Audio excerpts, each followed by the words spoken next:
আসসালামু আলাইকুম। সকলকে আমন্ত্রণ আনন্দ টিভি রাত্রির সংবাদে। আপনাদের সঙ্গে আছে আমি সুমাইয়া আজাদ।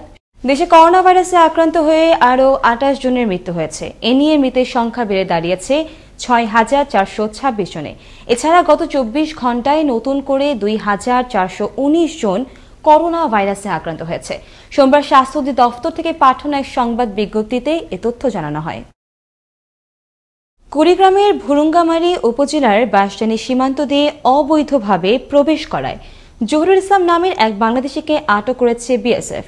সোমবার ভোরে বিএসএফ এর দীঘলটারি বিওপির টহল দল তাকে আটক করে নিয়ে যায় বলে জানায় এলাকাবাসী। আটক জহুরুল দক্ষিণ বাঁশজানি গ্রামের মৃত নুরুল ইসলামের ছেলে। সম্প্রীতি ও বন্ধুত্ব স্থাপনে পৃথিবীতে শান্তি প্রতিষ্ঠিত হবে, এই প্রতিপাদ্যকে সামনে রেখে একটি সংগঠনের ব্যানারে অনুষ্ঠিত হল হিংসামুক্ত বিশ্ব সম্প্রীতি দিবস 2020 উদযাপন। সোমবার সন্ধ্যায় জাতীয় প্রেস ক্লাব মিলনায়তনে অনুষ্ঠানে বক্তারা বলেন, পৃথিবীর সকল মানুষ হিংসা বর্জন করে পারস্পরিক ভেদাভেদ ভুলে সংঘাত ও কলহমুক্ত উৎসবমুখর পরিবেশে অন্তত একটি দিন অতিবাহিত করলে সম্পর্ক উন্নয়ন ও বন্ধুত্ব স্থাপনে পৃথিবীতে সম্প্রীতি ও বন্ধুত্বের আগমন ঘটবে। এ সময় উপস্থিত ছিলেন বিচারপতি ফয়সাল মাহমুদ ফয়জি এবং ভাষা সৈনিক রেজাউল করিম সহ আরো অনেকেই। সোমবার কুমিল্লার 14 গ্রাম বাজারে ভ্রাম্যমাণ আদালত পরিচালনা করে মূল্য তালিকার প্রদর্শন না করায় এবং বৈধ কাগজপত্র না থাকায় ভোক্তা অধিকার আইনে হোটেল এবং দোকান মালিককে যথাক্রমে 3 এবং 2,000 টাকা জরিমানা করা হয়। এ সময় মাস্ক না পরে ঘোরাফেরা করায় 11 জন পথচারীকে 2,500 টাকা জরিমানা করা হয়। ভ্রাম্যমাণ আদালতের অভিযান পরিচালনা করেন উপজেলা নির্বাহী কর্মকর্তা মাসুদ রানা। গাজীপুরে কালীগঞ্জে একটি তুলার গোডাউনে আগুন লেগে পুড়ে ছাই হল লক্ষাধিক টাকার মালামাল। রোববার দিবাগত রাত 12:30টার দিকে পৌরসভার মিলগেট এলাকায় এই অগ্নিকাণ্ডের ঘটনা ঘটে।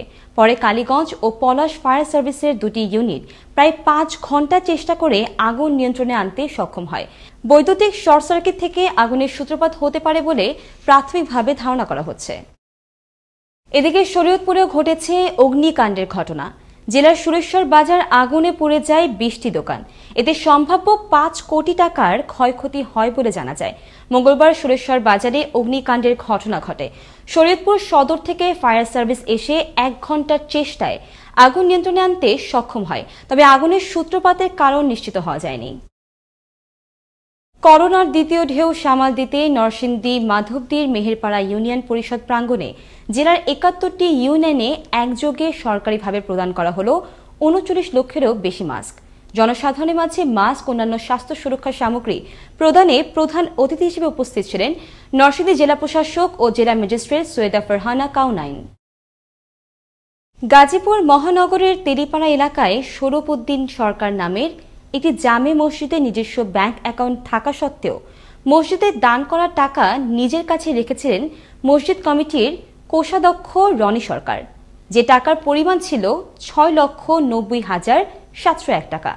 এমন সংবাদ আনন্দ টিভিতে প্রচার হলে উল্টো প্রতিবেদককে দেয়া হয় নানা হুমকি ধামকি। শুধু তাই নয়, খোঁজ নিয়ে জানা যায় তার বিরুদ্ধে এলাকায় রয়েছে চাঁদাবাজিরও অভিযোগ। গাজীপুর থেকে আব্বাস উদ্দিনের ধারাবাহিক প্রতিবেদনে আজ দেখুন প্রথম পর্ব, জানাচ্ছেন তরিকুল ইসলাম। নেই পদবি, কিন্তু তবুও তিনি নেতা। গাজীপুর মহানগর যুবলীগের নেতা পরিচয় দানকারী মসজিদের কোষাধ্যক্ষও তিনি। এই রনি সরকার ও তার ভাগ্নে অপু সরকার ব্যাংকে টাকা জমা না রেখেই নিজ হাতে রেখেছেন মসজিদের 7 লাখের মতো টাকা।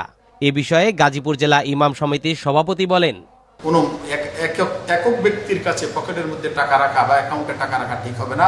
মসজিদের অ্যাকাউন্টে টাকা রাখাই ভালো হবে বা মসজিদের ফান্ডে টাকা রাখাটা উত্তম হবে।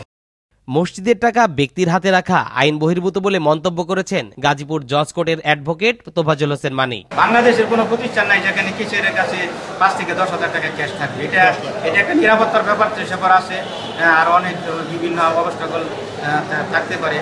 বাংলাদেশের কোনো প্রতিষ্ঠান দায়িত্বশাসিত বা সরকারি প্রতিষ্ঠান কোথাও কারো কোনো কিসের কাছে 5-10 লাখ টাকার বৈধতা নাই, তো মসজিদ কেন কোথাও নাই।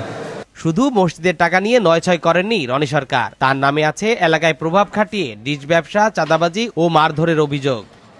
চাঁদা চাইছে, মনে করেন আমরা ছেলের লয়ে জায়গা চাঁদা দিনে দেয়া।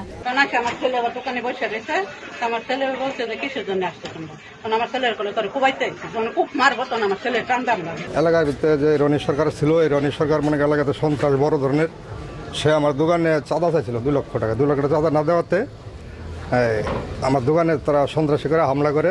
কিন্তু অভিযুক্তের ভাই জানালেন ভিন্ন কথা। নানা অজুহাতে দায় এড়ানোর চেষ্টা তার।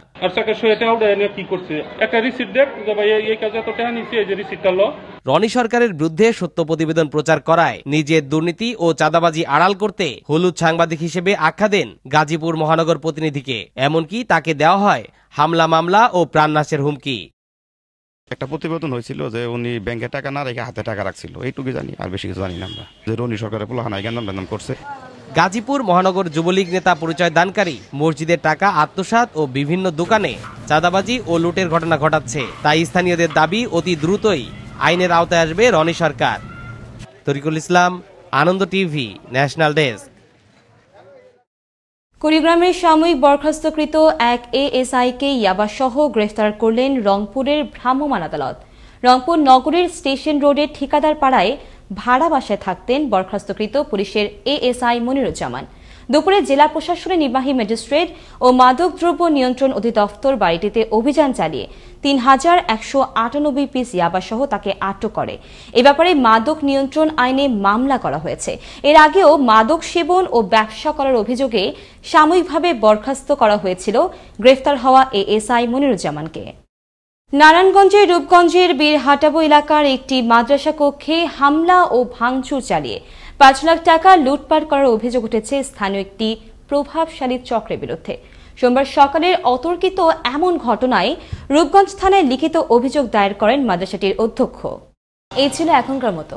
করোনা থেকে আপনি এবং আপনার পরিবারকে সুরক্ষায় রাখতে সরকারি নির্দেশনা মেনে চলুন। জরুরি প্রয়োজন ছাড়া বাসা থেকে বের হবেন না। আনন্দ টিভির সর্বশেষ সংবাদ এবং বিনোদন সবার আগে দেখতে ভিজিট করুন www.facebook.com/anondotvbd এই পেজে। ধন্যবাদ সকলকে। শুভরাত্রি।